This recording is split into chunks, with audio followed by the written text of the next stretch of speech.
आज का सूत्र सुनो, बड़े काम का है। सोचकर बोलना, वरना बोलकर सोचना पड़ेगा। फिर से सुनो, हमेशा सोचकर बोलना, वरना बोलकर फिर सोचना पड़ेगा। और जो बाद में सोचना है वो पहले ही सोच ले। तो बात का काम।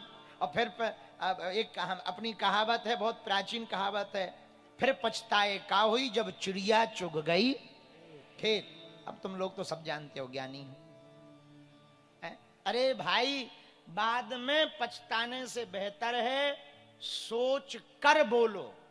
क्या बोलो? बोलो आचार्यों, सोच कर बोलो। सुनो बटको, जिसका जीभ पर कंट्रोल हो जाता है उसका जीवन पर भी कंट्रोल हो जाता है। समझ आई? जीभ का कंट्रोल कर लोगे ना तो जीवन भी कंट्रोल हो जाएगा। जीभ पर दो कंट्रोल करना माई बाप। पूछो क्या? स्वाद का और बोलने का। ये जीभ बहुत खतरनाक है भैया, है बहुत खतरनाक है, ये बहुत खतरनाक। यही जीभ फूल माला डरवा देती है और यही जीभ जूता घलवा देती है। यही जीभ है। बढ़िया बोलोगे तो फूल माला पाओगे, बढ़िया हमारे जैसी पटकी पाओगे। और हमारा मूड खिसक जाए और कोई मोटे तगड़े को गाली बक दे तो का है फिर?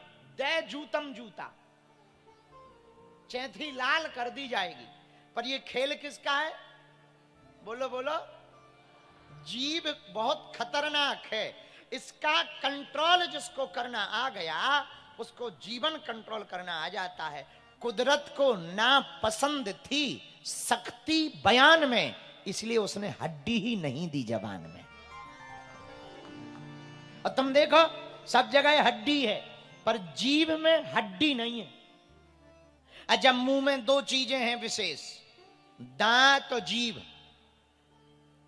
जीभ और दांत में दोनों का आकलन किया जाए तो जीभ पहले आती है, दांत जन्म के बाद। लेकिन बाद जरूर आते हैं, मरने के पहले ही निपट जाते हैं। और जीभ जब तक रहोगे तब तक साथ नहीं छोड़ती।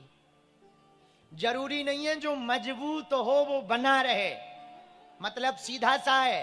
अपने वो नहीं है जो फोटो में साथ खड़े हों, अपने वो हैं जो मुसीबत में साथ खड़े होते हैं। समझ गए? इसलिए जीभ पर यदि कंट्रोल कर लिया तो जीवन पे कंट्रोल हो जाए। लेकिन एक जीभ ही तो है जो कंट्रोल नहीं होती। दे पिज्जा, दे बर्गर, दे चाउमीन, दे डोसा, अरे नाक सी चली जा रही। बोले क्या है? बोले ये चीज है भगवान राम ही बचावे। अरे पिज्जा में वो सफेद सफेद ऐसा लगता है जैसे 8 साल के लड़का को भयंकर जुकाम हो गया हो।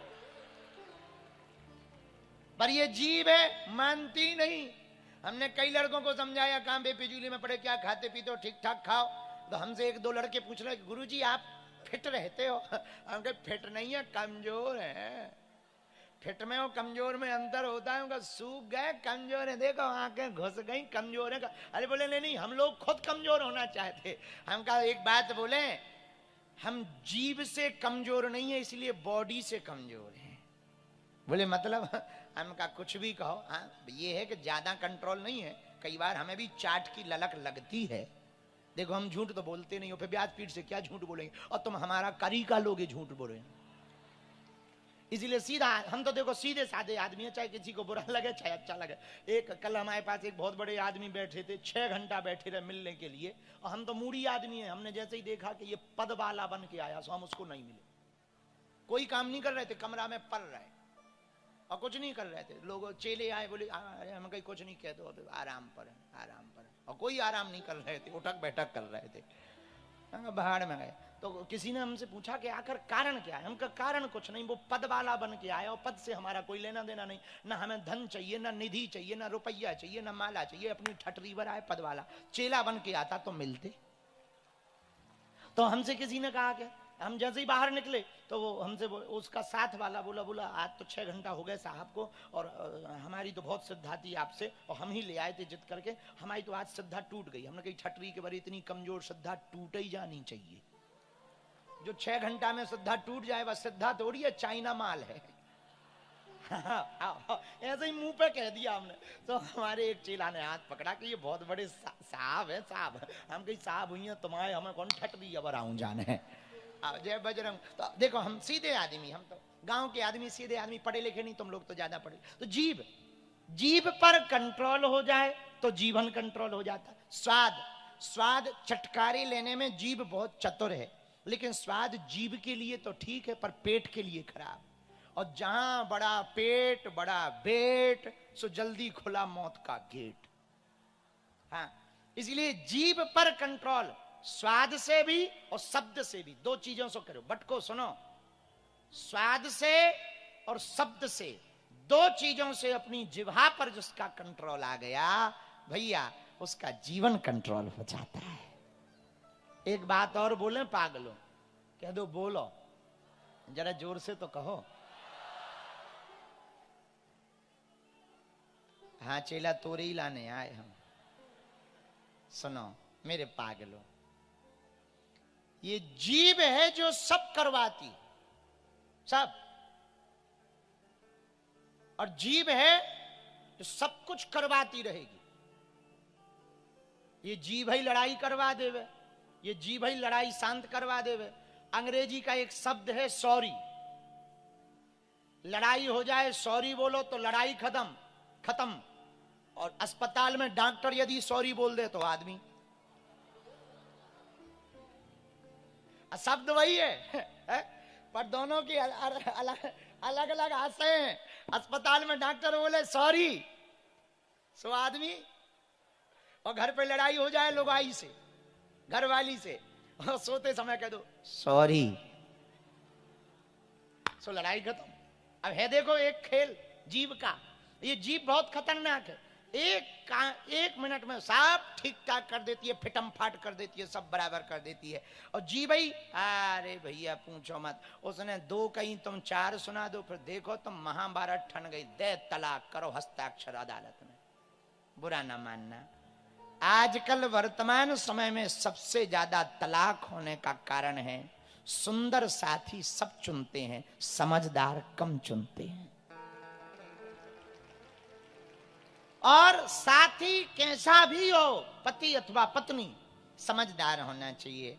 एक गरम है तो दूसरे को नरम होना चाहिए। हम लोग, ये प्रकृति का सिद्धांत है, हमारा सिद्धांत नहीं, ये नेचर का सिद्धांत, इसको नेचर कहते हैं अंग्रेजी में, प्रकृति को नेचर कहते हैं। नेचर का सिद्धांत है। हमारे घर में, आपके घर में कोई आता है तो हम लोग क्या कहते हैं, इन्हें चाय पानी करवाओ, कहते, बोलो क्या कहते, चाय पानी कराओ। अब चाय गरम है, पानी ठंडा है।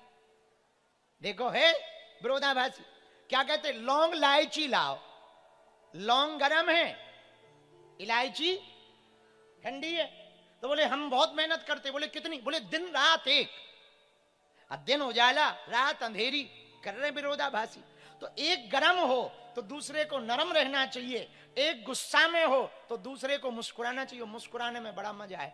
तुम्हारी लुगाई को, घरवाली को भयंकर गुस्सा चढ़ी हो और तुम्हें भी चढ़ जाए गुस्सा, फिर क्या, 2-4 दिन के लिए रसोई बंद, दे चटा चटा। अब लेकिन एक गरम स्वभाव की, दूसरे नरम स्वभाव की, दौड़िया। अगर चलो विवाहित पुरुष कितने बैठे, हाथ उठाओ, शादीशुदा। चलो आज गुरु मंत्र ले लो बेटा, हाथ नीचे करो। तुम लोग गुरु मंत्र लो हमसे, बाद में एक्स्ट्रा अलग से दक्षिणा दे देना हमको। घर पे घरवाली से लड़ाई हो जाए तो एक काम करो, चप्पल उठाओ और पहन के निकल जाओ।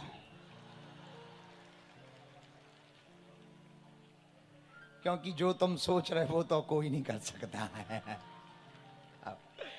घर पे घरवाली से लड़ाई हो गई तो क्या करो, दूसरा उपाय सुनो। वो क्रोध में हो, तुम बोध में हो जाओ। वो गुस्सा में हो, तुम मुस्कुराओ। 2 फायदा है, तुम्हारी ऊर्जा भी खत्म नहीं होगी, तुम्हें 10 बातें भी नहीं बोलनी पड़ेंगी। और क्रोध में बुद्धि का नाश हो जाता है, तो कुछ गलत भी नहीं मुंह से निकलेगा और घर का कलेश भी बच जाएगा। कुछ नहीं बिगड़ता है, 2 बातें सह लेने में कुछ बिगड़ता नहीं है। यदि पति क्रोधी स्वभाव का है तो पत्नी को विनम्र रहना चाहिए, कुछ नहीं बिगड़ता है। भगवान उनके ऊपर कृपा करेंगे। बहुत विनम्र रह करके मुस्कुराते हुए बातों को सुन लेना चाहिए। और किसी को गुस्सा चढ़ी हो, भयंकर गुस्सा, मान लो घरवाली को चढ़ी हो कि हमारे तो जिंदगी बर्बाद कर दी, और तुम बढ़िया हाथ बंद करके कहो ओहो, अब बताओ, कुछ बोला नहीं हो, गुस्सा का पारा बढ़ा दिया तुमने, न गाली बकी ना कुछ, पारा बढ़ गया। और जैसे ही वो और भनभना के हमारे सामने हंसो मत, नहीं तो हम खा जाएंगे कच्चा। हैं हम चाउमीन है क्या? अब बताओ, तुमने कुछ खास बोला नहीं, अपनी ऊर्जा भी खराब नहीं की और सामने वाले को पूरे जवाब मिल गए। तो जो मुस्कुराने में फायदा है वो लड़ने में फायदा नहीं। मेरे पागलों, सोच कर बोलना, वरना बोलकर सोचना पड़ेगा। बालाजी महाराज के कृपा पात्र बागेश्वर धाम पीठाधीश्वर परम पूज्य धीरेन्द्र कृष्ण शास्त्री जी महाराज का पावन संकल्प। मध्य प्रदेश में छतरपुर के ग्राम गढ़ा में बनेगा विश्व स्तरीय कैंसर अस्पताल एवं रिसर्च सेंटर, जिसकी आधारशिला देश के यशस्वी प्रधानमंत्री नरेंद्र मोदी जी के कर कमलों से रखी जा चुकी है। 200 करोड़ रुपए की लागत वाले 100 बेड के इस अस्पताल में गरीबों का होगा मुफ्त इलाज। ये बहुत बड़ा अवसर है, बहुत बड़ा काम है। संकल्प बड़ा हो, संतों के आशीर्वाद हो, प्रभु की कृपा हो, तो समय सीमा में सब पूर्ण होता है। हमारे प्रियजनों, बागेश्वर धाम पूरे भारत के लोगों, अभी तक अस्पतालों में मंदिर थे, अब मंदिर में अस्पताल होगा। कैंसर हॉस्पिटल निर्माण हेतु सहयोग देकर पुण्य के भागी बने।